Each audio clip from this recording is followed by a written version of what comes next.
Hey all, welcome back to Time Machine Scale Models. This is going to be a 32 appreciation build update.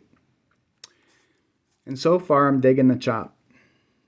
There's a couple issues I have to address, like these wiggles in the door frames on both sides. And I think I have a little bit more filling here, and of course I have more sanding to do. But otherwise, it's coming out pretty well, and I'm liking it. And I'm having a lot of fun with it. So the reason these wiggles are here is because when I use the round rod here, I also use the round rod up here to fill in the gaps. And I really shouldn't have done that. I should have used putty. And the putty would have allowed me to use sanding sticks and sandpaper to get in here and reshape them and get them the way they're supposed to be. But you live and learn. This is my first chop, so I'm learning a lot while doing it. And now I know what not to do. But I think the roof came out pretty well. It looks pretty flat to me. I put a new body line in, and it's a little bit more prominent than it should be, but it'll be all right. Now, I already had some comments this morning that this is supposed to be more a gradual arch, and that's okay. This is my hot rod. Go build your own. Build them how you wanna. But yeah, this is looking pretty decent. I'm still going to do some body work, and hopefully it comes out looking good. So far, I'm pretty satisfied with it.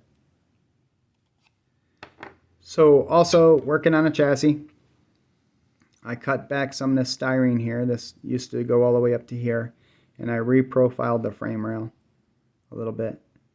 And the reason why I've done this is because I want the interior tub to sit a little bit more flat, right?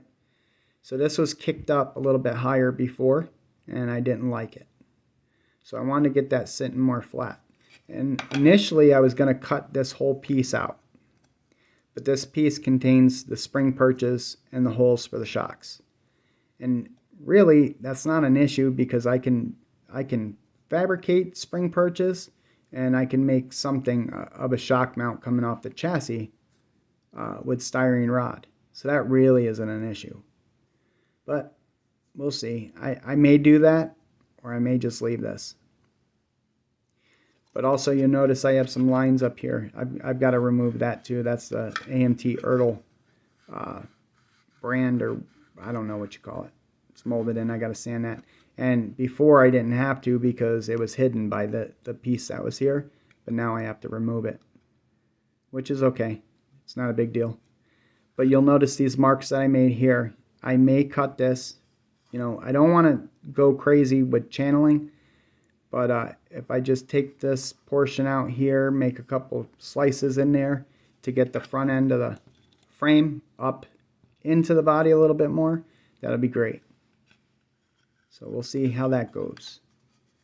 So one of the things that I've been noticing, looking around the internet, I'm looking at builds that has been done to this kit. And most of them are in their stock configuration and stuff. So I'm looking at the way that the body or the chassis sits, and I don't like it. You know, I think the front end sits too high. And that's not the look that I'm going for. I want the chassis to have a rake to accentuate the natural rake that the chop created when I chopped this. So if I put this all together in a stock configuration, what's going to happen is the front end is going to be lifted a little bit more than I want to, and it's going to take away from that chopped look, the look that I created by chopping this.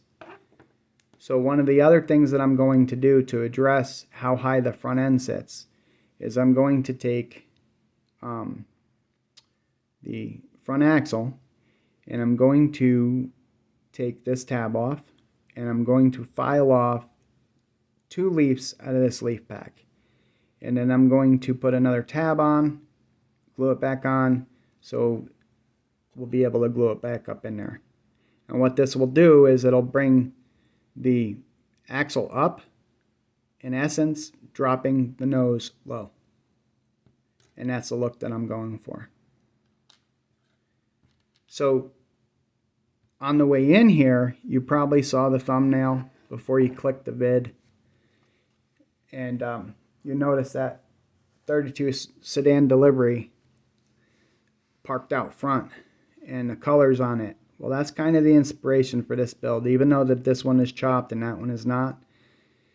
That's kind of the direction that I am going with the color on this. The body's going to be blue, the chassis is going to be red, the firewall is going to be red.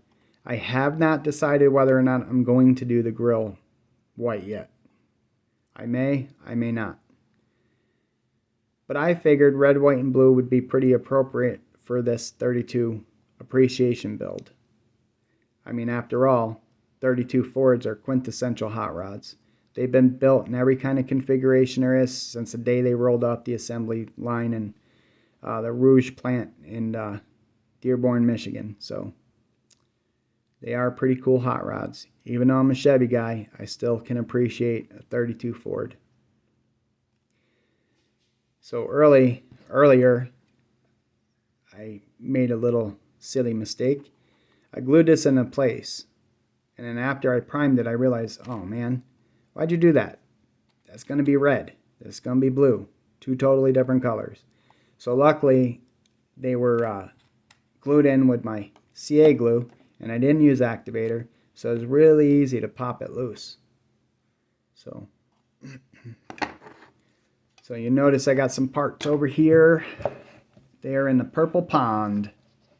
And surprisingly, they've been in here for about 2 hours, and there is still chrome on these parts. And it's crazy, but not surprising. Because the other day, when I was doing the windshield frame, I went to dechrome it, and I threw it in Drano, because I didn't feel like walking out to the garage and getting the purple power, and I didn't feel like using the oven cleaner. So I just filled a cup with Drano, and I threw the windshield frame in there, and I was like, okay, in about 15 minutes I'll be able to pull it out, rinse it off, and then I can glue it in place. Well, an hour went by, and the chrome was still attached, and I was like, okay. So this is very surprising, being that this is an older MPC kit, and the molds are very old, but the chrome is a warrior. It's just hanging on. But we'll get there. Even if I've got to prime over it and paint over it, we'll get the look we're going for. But hey guys, that's all I got for this 32 appreciation build update. I noticed that I'm up over 150 subs, which is pretty cool. Thank you guys. I appreciate it. I like all the comments that I'm getting. You guys are awesome with the comments. You guys are responding, which is really positive. So I thank all the likes, the subs, comments, and like I said, feel free to leave comments and critique and stuff like that. You know, I'm not, you know, a professional builder. I always need help. That's what this community is about. So thanks for watching, guys.